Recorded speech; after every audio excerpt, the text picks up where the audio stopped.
So recently, over the weekend, we covered the situation surrounding what the UK is doing in regards to facial recognition, and particularly the UK Metropolitan Police.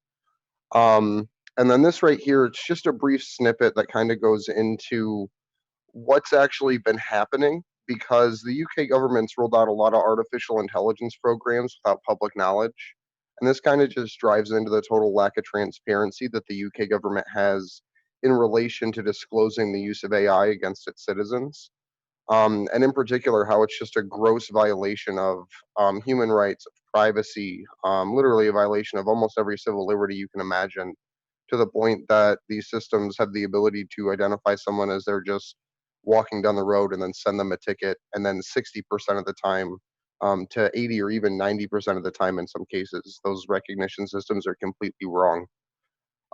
So I think as these dystopian systems get rolled out, it's really important to call them out as it's happening. And a lot of times at this point in history, it's in real time as we're seeing these AI programs being deployed against the public. And facial recognition goes even far beyond right now what's in real time. Obviously, this harkens to the social credit score in China, Andrew.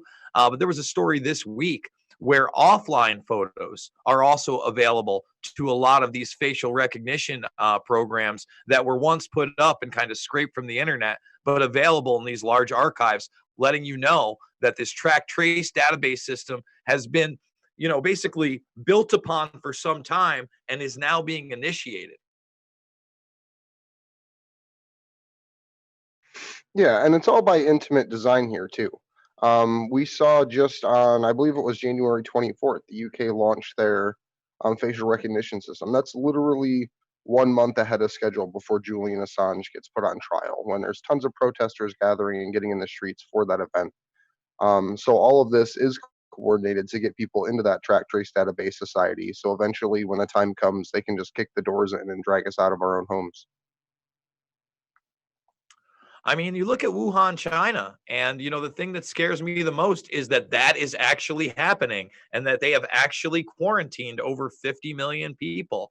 And there's a YouTube channel up there called Last Messages that's basically just posting a lot of this, cell phone footage. It's terrifying. Depending on what you believe the severity of this virus is, to me, the scariest thing is that you have ghost cities that once housed 24 million people just several weeks ago, that you have videos of authoritative figures stomping indoors and tearing people out of their homes, out of their cars, using excessive force. And I think this is why it's so important that we maintain some semblance of free speech in this country, because they can't share the information on a mass level. These are just the leaks we're seeing. If we ever get to that point, who's to say that doesn't come here and to the Western world? Well, and this is I stuff out of like a 20-year-old James Rollins book. This is from what it looks like, a 100% manufactured virus. It looks like it was uh, perhaps intentionally released. There's all kinds of things, Jason, that should raise a bunch of red flags about this. First of all, the Chinese government falsely claiming where it originated from, and that was something that they came out with that it seemed like they were prepared to answer. No, every time you learn a little bit more about it, it opens up a giant bag of questions. I just know authoritarianism when I see it, and scary authoritarianism. And when, again, you can be on the streets and be ripped out of your car with what seems like almost lethal force because they decided that you had a virus or you had a symptom, or you were filming something you weren't supposed to. I watched a video not only of someone, I mean, these videos are incredible, have their cell phone ripped out of their hands and then them thrown in jail. But earlier, yesterday, I watched video of, I wasn't sure what was going on. You saw the police surrounding somebody who was welding doors shut to, I don't know, a skyscraper at least 15, 20 stories high. I'm like, what's going on here? 20 minutes later, the thing is up in flames. Why are you welding the doors shut? Who is in there? I mean, this is a frightening reality. And there are 1.1 billion people there, almost, 3 to 4 times the population here. And they're successfully suppressing information about how that population is actually being treated. And it should frighten everybody. It should frighten everybody that this new national counterintelligence report is out there where if you're a public disclosure organization, or you're a hacktivist, or a term I've never heard in my life, a leaktivist. So now if you're a whistleblower and you've leaked something, or you're an organization like WikiLeaks that publishes this stuff, you're on par with ISIS, Hezbollah, and Al Qaeda, and bad actors like Cuba and North Korea. It's unbelievable. Could you pull that article, or not even the article, but the actual document itself up? Yeah, Because you did a let's great do it. video on it earlier. So I want to point people back to that one. But just to talk about it a little bit, because as you were reading through this earlier, it was really, really dramatic to me, because it literally sounds exactly like what we're trying to do and the change we're trying to bring through local organizing efforts, public awareness campaigns, organizing protests. So Well, this is a again, if you really look at this, right, this part is not even part of the report. This is the cover letter that is signed off on by who? The President of the United States of America, Donald Trump. And in this, it talks about hackers and public disclosure organizations, as I have highlighted. But what maybe is even scarier is that he runs the propaganda line that Russia could employ aggressive tactics to instigate and exacerbate tensions and instability in the US, including interfering with the security of our elections.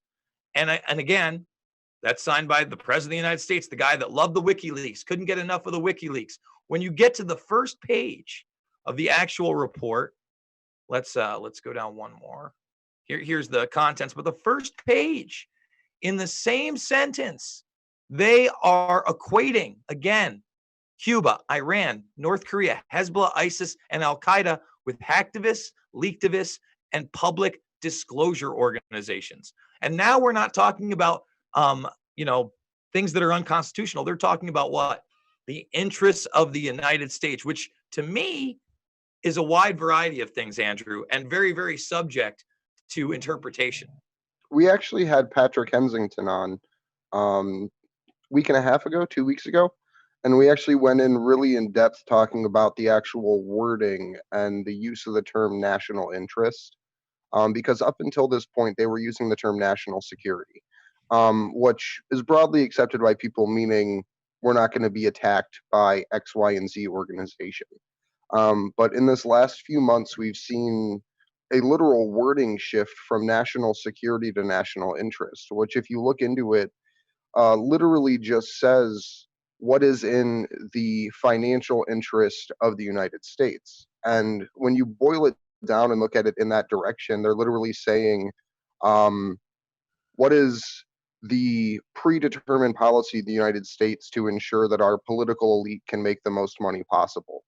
And what that boils down to is fascism. That is the merger of corporate and political power to create a state in and of itself. And that's something that I feel like needs to be called out, because the word national interest literally just says the people who are here to take your money and spend it on themselves.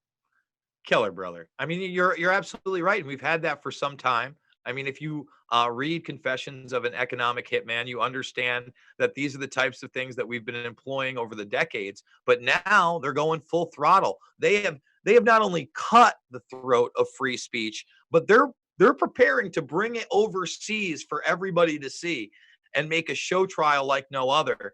And this is the next step. This is the plan, 2020 to 2022.